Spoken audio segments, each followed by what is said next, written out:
chapter 18 of Matthew. At that time, the disciples came to Jesus and asked, "Who then is the greatest in the kingdom of heaven?" He called a little child to him and placed the child among them, and he said, "Truly I tell you, unless you change and become like little children, you'll never enter the kingdom of heaven. Therefore, whoever takes the lowly position of this child is the greatest in the kingdom of heaven, and whoever welcomes one such child in my name welcomes me. If anyone causes these little ones, those ones believe in me, to stumble, it will be better for them to have a large millstone hung around their neck and to be drowned in the depths of the sea. Woe to the world because of the things that cause people to stumble. Such things must come, but woe to the person through whom they come. If your hand or your foot causes you to stumble, cut it off and throw it away. It is better for you to enter life maimed or crippled than to have 2 hands and 2 feet and be thrown into eternal fire. And if your eye causes you to stumble, gouge it out and throw it away. It is better for you to enter life with 1 eye than to have 2 eyes and be thrown into the fire of hell. See that you do not desire one of these little ones, for I tell you that their angels in heaven always see the face of my Father in heaven. What do you think? If a man owns 100 sheep and one of them wanders away, will he not leave the 99 on the hills and go look for the one that wandered off? And if he finds it, truly I tell you, he is happier about that 1 sheep than about the 99 that did not wander off.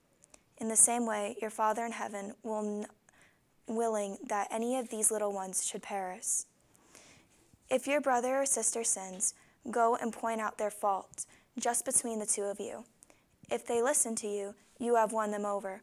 But if they will not listen, take 1 or 2 others along, so that every matter may be established by the testimony of 2 or 3 witnesses.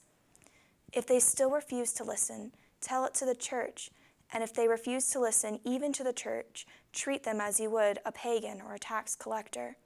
Truly I tell you, whatever you bind on earth will be bound in heaven, and whatever you loose on earth will be loosed in heaven.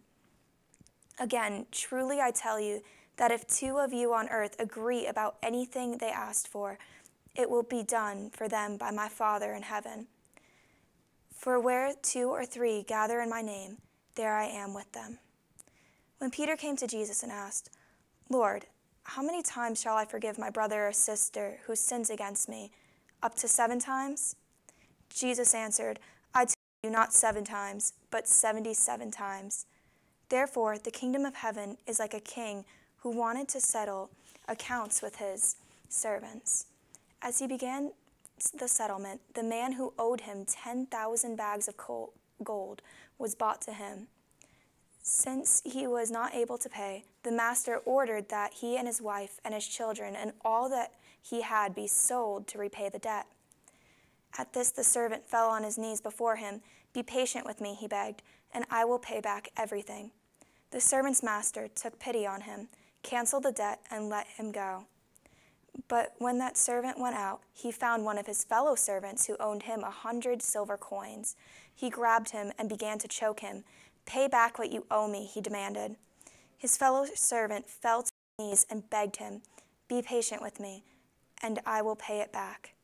But he refused. Instead, he went off and had the man thrown into prison until the day he could pay the debt. When the other servants saw what had happened, they were outraged and told their master everything that had happened.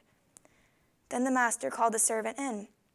"You wicked servant," he said, "I canceled all the debt of yours because you begged me to. Shouldn't you have mercy on your fellow servant just as I had on you?" In anger, his master handed him over to the jailers to be tortured until he should pay back all he owed.